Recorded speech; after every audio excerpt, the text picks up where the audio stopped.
નમસ્કાર દર્શક મિત્રો, આપ જોઈ રહ્યા છો કેબીસી ન્યૂઝ. હું છું એન્કર અર્પિતા પટેલ. હવે જોઈએ અગત્યના સમાચાર. એસટી ભરૂચ વિભાગ એસટી ક્રેડિટ સોસાયટીની ચૂંટણીનું પરિણામ જાહેર. કેબીસી ન્યૂઝ ભાવનગર મારફત વિગતવાર સમાચાર જણાવીએ કે આજ રોજ ગુજરાત રાજ્ય માર્ગ વાહન વ્યવહાર નિગમના ભરૂચ વિભાગના એસટી કર્મચારીઓની સહકારી મંડળીના ડિરેક્ટરોની ચૂંટણી યોજાઈ હતી, જેના પરિણામ સ્વરૂપે કુલ 15 સીટમાંથી 11 સીટ પર એસટી કર્મચારી મંડળના ઉમેદવારો ભવ્ય જીત મેળવી હરિપક્ષ યુનિયનના સુપડા સાફ કરી નાખ્યા હતા. આ ચૂંટણી તાજેતરમાં જ નવા વરાયેલા અને સૌથી નાની ઉંમરમાં એસટી કર્મચારી મહામંડળના પ્રમુખ દિલીપસિંહજી ગોહિલ, બટુકસિંહજી મકવાણાની આગેવાનીમાં અને સ્થાનિક કામદાર નેતા એસટી કર્મચારી મંડળના શ્રી શબીરભાઈ ઘાચીની લોકપ્રિયતાએ ચાર ચાંદ લગાવ્યા અને 15માંથી 11 સીટ ઉપર ભવ્ય રીતે જીત મેળવી એસટી ભરૂચ વિભાગના કર્મચારી મંડળે પોતાનો દબદબો જાળવી રાખ્યો છે.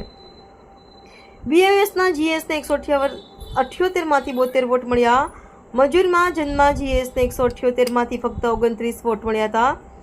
એસટી કર્મચારી મંડળના ચૂંટાયેલા ઉમેદવારોને અને કર્મચારીઓ સાથે વિજયે સરઘસ કાઢી ખુશી મનાવી હતી.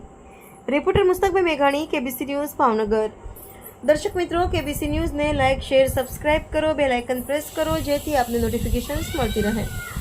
જો એસટી કર્મચારી મંડળના ચૂંટાયેલા ઉમેદવારો કામદારો સાથે વિજય સરઘસમાં ઝૂમી ઉઠ્યા.